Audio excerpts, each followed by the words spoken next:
മീര വ്ളോഗ്സിലേക്ക് എല്ലാവർക്കും സ്വാഗതം. ഇന്നൊരു 4 മണി പലഹാരം ഉണ്ടാക്കാമേ. കുട്ടികളൊക്കെ സ്കൂളിൽ നിന്ന് വരുമ്പോഴത്തേക്ക് നമുക്ക് ഈ സ്നാക്സ് ഉണ്ടാക്കി വയ്ക്കാം. അവർക്കൊക്കെ ഇഷ്ടപ്പെടുന്ന ഒരു സ്നാക്സാണ്. അതിന് വേണ്ടി ആദ്യം ഞാനിവിടെ 1 കപ്പ് ഉഴുന്നെടുത്തിട്ടുണ്ട്. അതിനെ കഴുകി വൃത്തിയാക്കിയതിന് ശേഷം നമുക്ക് കുക്കറിനകത്തോട്ട് ഇട്ട് കൊടുക്കാം. എന്നിട്ട് മൂടി അടച്ച് വെച്ച് ഇച്ചിരി 1 കപ്പ് വെള്ളവും കൂടി, അത് നമ്മൾ ഉഴുന്ന് ഏത് അളവ് പാത്രത്തിലെടുക്കുന്നോ ആ ഒരു പാത്രത്തിൽ ആ ഒരു കപ്പിൽ വെള്ളവും കൂടെ ഒഴിച്ച് ഇതിനെ വേവിക്കാൻ വയ്ക്കാം. 3 വിസിൽ കേൾക്കണം. അതിന് ശേഷം നമുക്ക് ഈ ഉഴുന്ന് ഒന്ന് തണുപ്പിച്ചതിന് ശേഷം മിക്സിയുടെ ജാറിനകത്തോട്ടിട്ട് നല്ലപോലെ ഒന്ന് അരച്ചെടുക്കാം.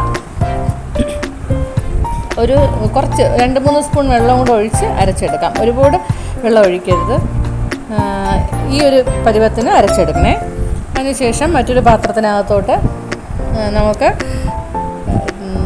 ഇടിയപ്പത്തിൻ്റെ പൊടിയോ അല്ലെങ്കിൽ പത്തിരിയുടെ പൊടിയോ 2 കപ്പ് ഇട്ട് കൊടുക്കാം. അതിനുശേഷം ആവശ്യത്തിന് ഉപ്പിട്ട് കൊടുക്കാം. പിന്നെ കുറച്ച് നല്ല ജീരകവും കൂടി ഇട്ട് കൊടുക്കാം. കറുത്ത എള്ള ഉണ്ടെങ്കിൽ അതും കൂടി ഇട്ട് കൊടുക്കാം. അതിനുശേഷം 1 സ്പൂൺ നെയ്യ് നല്ലപോലെ ഒന്ന് ചൂടാക്കി ചൂടോടെ തന്നെ ഇതിനകത്തോട്ട് ഒഴിച്ചു കൊടുക്കാം. എന്നിട്ട് അതിനെ ഒന്ന് നല്ലപോലെ ഇളക്കിയെടുക്കാം.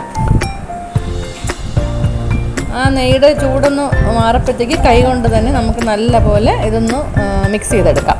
ഈ നെയ്യും ഉപ്പും എല്ലാം കൂടി ഈ മാവിനകത്ത് നല്ലപോലെ പിടിക്കണേ. അതിന് ശേഷം നമ്മളവിടെ അരച്ച് വെച്ചിരിക്കുന്ന ആ ഉഴുന്ന് കുറേശ്ശെ ഇട്ട് കൊടുത്ത് ഇതിനെ നല്ലപോലെ ഒന്ന് കുഴച്ചെടുക്കാം. എൻ്റെ ചാനൽ ആദ്യമായിട്ട് കാണുകയാണെങ്കിൽ പ്ലീസ് ലൈക്ക്, ഷെയർ, സബ്സ്ക്രൈബ്. ഈ കാണുന്നവരാരും സബ്സ്ക്രൈബ് ചെയ്യുന്നില്ല, ഒന്ന് ചെയ്തേക്കണേ. നല്ലപോലെ ഒന്ന് കുഴച്ചെടുക്കാം. എന്നിട്ട് നമുക്ക് ഒരുപാട് ലൂസാകരുത്, ഈ ഒരു പരുവത്തിന് കുഴച്ചെടുക്കണം. അതിനുശേഷം സേവനാഴി എടുത്ത് നമുക്കിഷ്ടമുള്ളൊരൊച്ച, ഞാനിവിടെ ഈ ഒരു ചില്ലാണ് എടുത്തേക്കുന്നത്. അത് ഇതിനകത്തോട്ടിട്ട് വെളിച്ചെണ്ണയും കൂടെ തടവി നമുക്ക് മാവിട്ട് കൊടുത്തതിന് ശേഷം മാവിട്ട് കൊടുക്കാം.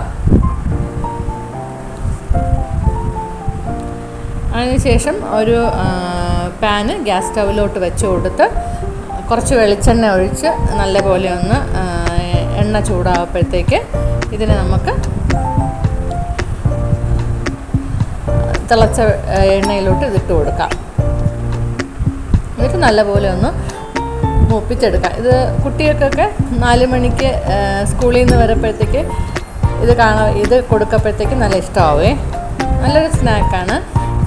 നമുക്ക് ചായയുടെ കൂടെയൊക്കെ കഴിക്കാൻ നല്ലൊരു ഈവനിങ് സ്നാക്കാണ്. നല്ലപോലെ ഒന്ന് മൂപ്പിച്ചെടുക്കണം. ബാക്കിയും കൂടി നമുക്ക് ഉണ്ടാക്കിയെടുക്കാം. ഇതാ ഇവിടെ റെഡി ആയിട്ടുണ്ടേ. നാളെ മറ്റൊരു വീഡിയോയുമായി കാണാം. Thank you.